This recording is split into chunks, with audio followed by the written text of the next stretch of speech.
Okay, we're going to do a few finishing touches on our Big Block Chevy build here.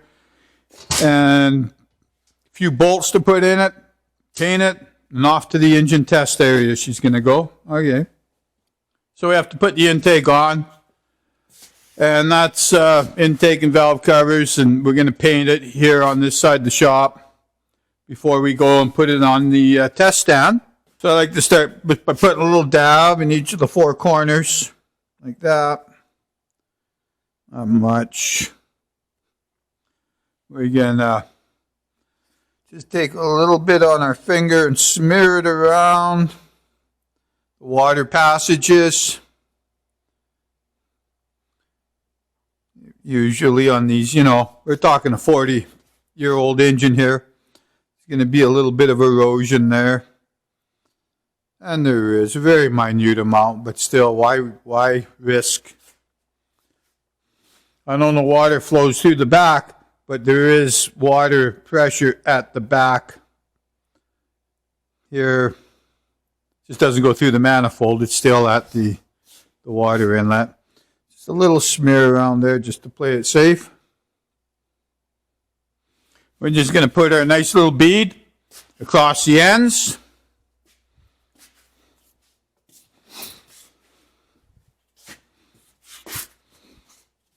Try not to block it here, and you guys just don't have to have a view of my back.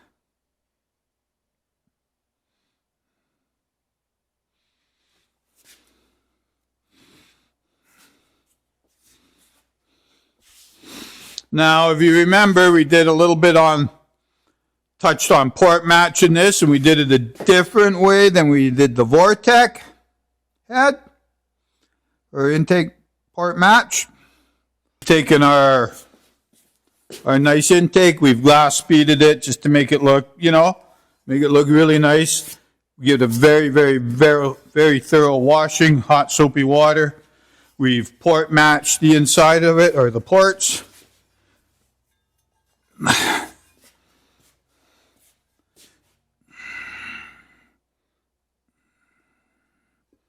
Lay it down on there nice and easy. So as you remember, when we were doing our series on port matching, we put our four little chisel marks on our intake and head on there until they line up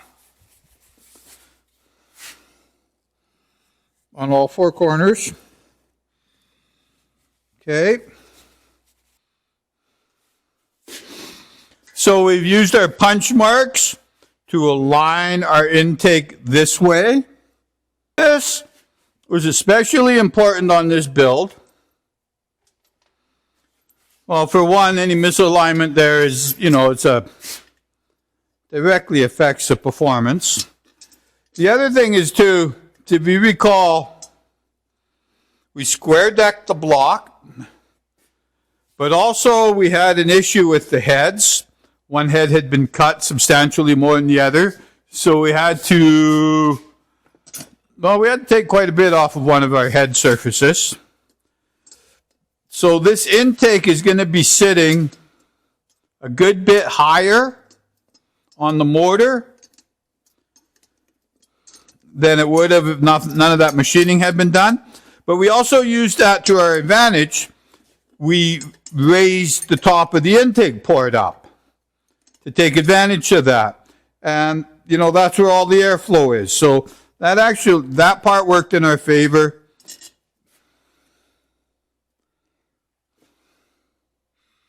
We also ended up with our pistons sitting nice and high. I think this one was, I can't remember the exact details, but we had, I think the term they use is quench motor. This one's definitely going to have some good quench, which is, good 3 horsepower, right? More compression equals more power, plus you get more compression and less detonation. So we use that to our advantage. So I'm just going to put 4 bolts in, one on each corner or very close to the corners. Okay, like so.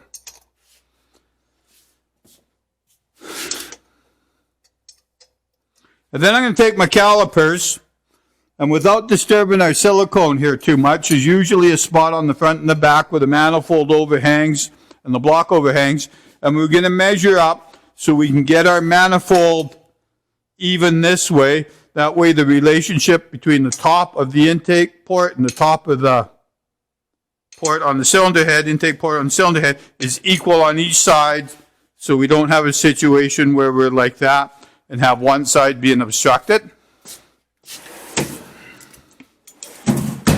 And this is so simple to do.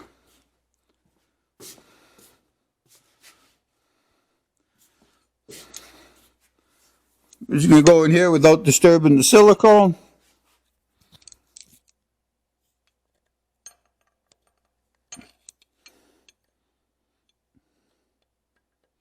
Okay, this side's got to go down a substantial amount.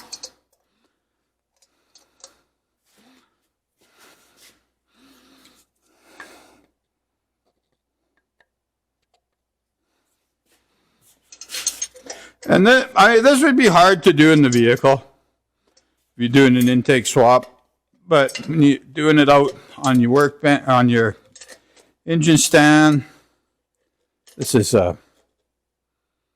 just a nice, easy way to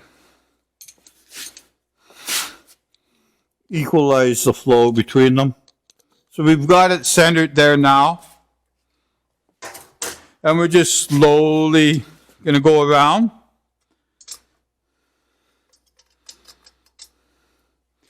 And just work our intake port down.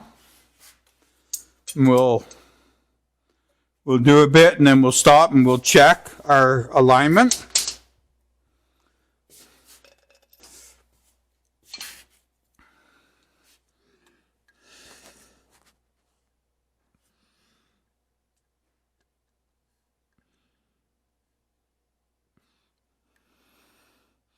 We are dead on. It's easy to do. See, I didn't take much more time than just bolting the thing down.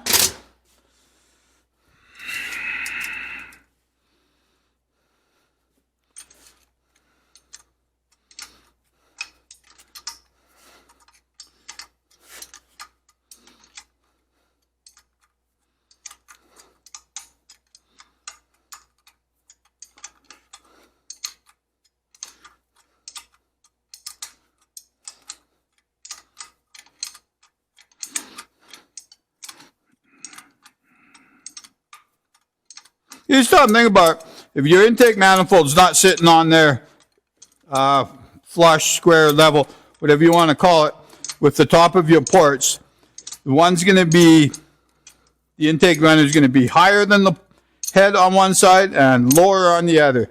Well, the one that's lower on the other, that's going to be quite the nasty little restriction you get when it hits that.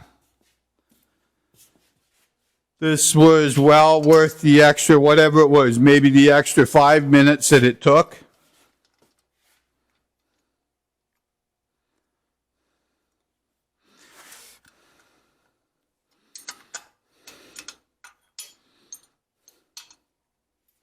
Go through the, you square deck your block, you match all your ports, you're meticulous about your valve angle jobs, you balance your engine, you use, $1,000 pistons in the thing, and then you go and compromise it by not having the intake sitting on this square. Kind of defeats it all.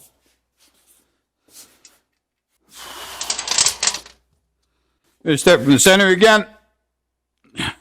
Make sure everything's nice and snug.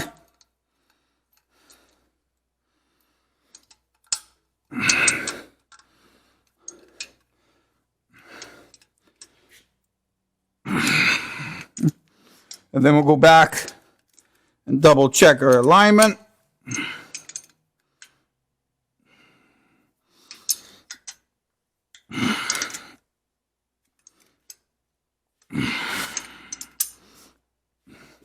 We'll do this a couple times, because it's still going to be moving down a bit as we tighten it up. So we'll have to check our alignment.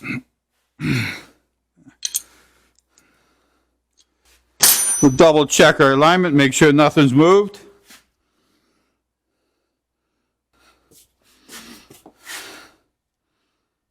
Yeah, 81 thousandths, 84 thousandths, 84 thou,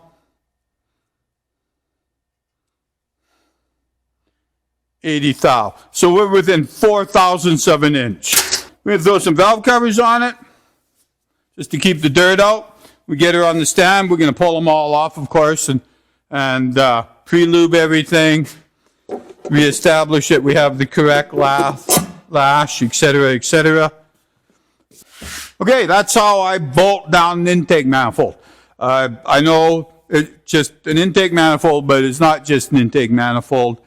You want to, on this case, we want to slide it frontwards and backwards until a little punch mark's lined up, because that's what how we port matched to that relationship.